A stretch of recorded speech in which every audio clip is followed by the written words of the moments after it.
Now we all know chatbots are also one of the trending.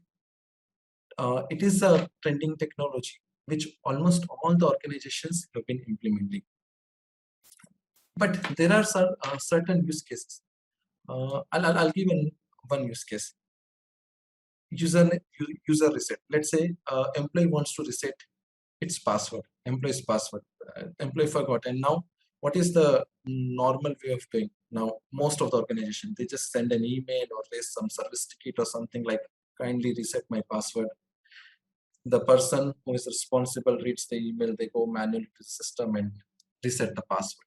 Now rather than going through this whole process, let's assume you have a chatbot.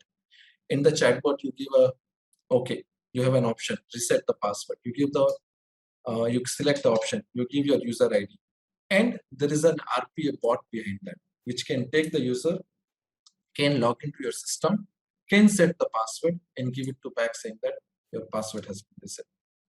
So that is where the intelligent RPA comes into the play, where it can tightly integrate with your chatbot solution and it can perform the actions. So your overall user experience increases and your turnaround time for your issues decreases.